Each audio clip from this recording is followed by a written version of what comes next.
Bonjour, bienvenue dans ma bibliothèque. On est le 4 mai 2012. Mon nom est Bruno Lalonde. Écoutez, j'ai enregistré une vidéo, un texte d'Annie Ernaux consacré à Pierre Bourdieu. Et une fois l'enregistrement terminé, YouTube a refusé de mettre en ligne ma vidéo car il existe déjà une copie de cette vidéo. Alors, voilà, première fois que ça m'arrive. Alors, je suis obligé d'y aller avec mon plan B qui était Edgar Morin, toujours la voix. Les impératifs moraux sont présents aussi bien dans les grandes religions universalistes que dans l'humanisme laïque. Mais les religions qui ont prôné l'amour du prochain ont déchaîné des haines du prochain, et les religions d'amour ont été capables des pires cruautés. L'humanisme laïque n'a jamais pu disposer de l'autorité de la religion, et son universalisme moral a connu bien des carences et des cécités. Il semble donc que la morale mérite d'être repensée, et on pourrait espérer qu'une réforme morale puisse la réinscrire, mais de façon nouvelle, au cœur de la subjectivité humaine.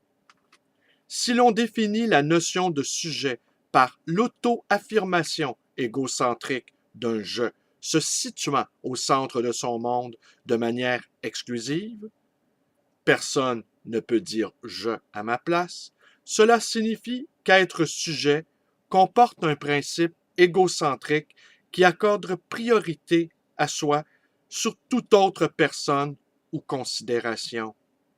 Mais en même temps, tout sujet porte en soi un principe d'inclusion dans un nous qui l'incite à s'intégrer dans une relation communautaire et aimante avec autrui, avec les nôtres, famille, amis, patrie, et qui apparaît dès la naissance dans le besoin vital d'attachement au nouveau-né.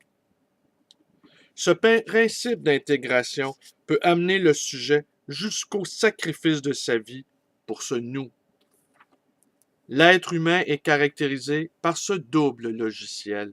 L'un pousse à l'égocentrisme, à sacrifier les autres à soi, l'autre pousse au sacrifice de soi pour les autres, à l'altruisme, à l'amitié et à l'amour.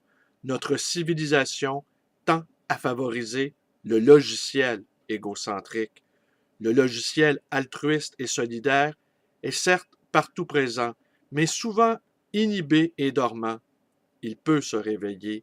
C'est donc ce logiciel qui doit être stimulé par la réforme éthique.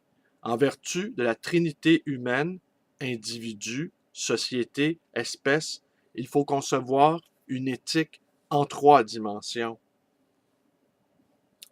1. L'éthique individuelle.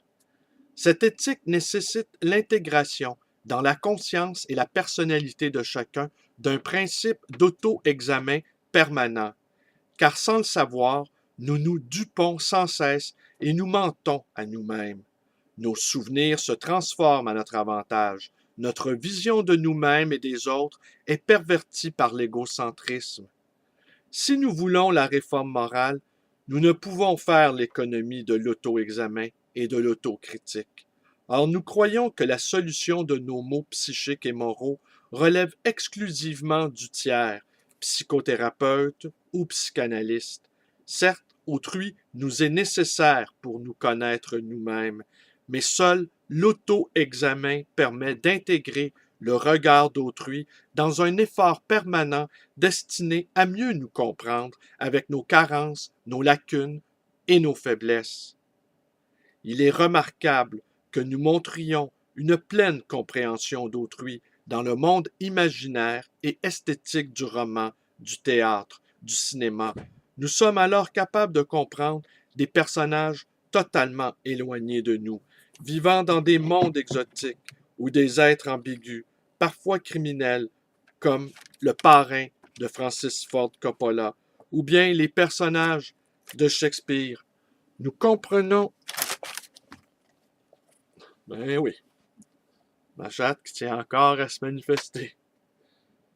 Nous comprenons le malheur de l'opprimé, la détresse de l'abandonné. Nous comprenons un vagabond comme Charlot, mais lorsque nous nous retournons dans la vie courante, nous perdons notre capacité à comprendre autrui, nous nous détournons du vagabond et ne considérons plus que l'aspect criminel de celui dont nous comprenions la complexité au théâtre et au cinéma. Nous nous départissons dans la réalité quotidienne de la compréhension que nous éprouvons dans la fiction. La réforme morale doit donc développer par priorité l'auto-examen permanent et l'aptitude à la compréhension d'autrui. Elle doit bien évidemment être conjuguée avec la réforme de l'éducation et avec la réforme de vie qui doivent elles-mêmes se conjuguer aux autres réformes. 2. L'éthique civique. C'est l'éthique du citoyen qui, dans une société au sein de laquelle il jouit de droits, doit assumer ses devoirs pour la collectivité. 3. L'éthique du genre humain. Autant une éthique universelle concernant tous les hommes paraissait abstraite avant l'événement de l'ère planétaire, autant la communauté de destin de tous les humains la rend désormais concrète. Chacun peut aujourd'hui agir pour l'humanité, c'est-à-dire contribuer d'abord à la prise de conscience de la communauté de destin de tous et s'inscrire en elle comme citoyen de la terre patrie. Et bien voilà, c'est tout pour aujourd'hui. Je suis désolé de ne pas vous avoir fait entendre le texte d'Annie Ernaux sur Pierre Bourdieu. Un texte formidable. Alors, je vous renvoie à cet ouvrage, Bourdieu et la littérature, avec une série de textes de philosophes, d'écrivains, qui disent combien ils doivent à la pensée de Bourdieu. Et je vais aller vérifier, je vais aller écouter la vidéo qui a été enregistrée sur le sujet. Alors voilà, c'est tout pour aujourd'hui. Mes vidéos vous plaisent, alors vous pouvez vous abonner à ma chaîne YouTube B. Lalonde 100. Vous pouvez également devenir un camarade Facebook en vous joignant à ma page. Vous pouvez me téléphoner à ma librairie 514-736-0999 et vous pouvez également me rendre visite à la dite librairie d'occasion, le Livre Voyageur, dans le quartier Côte-des-Neiges à Montréal. Bonne journée.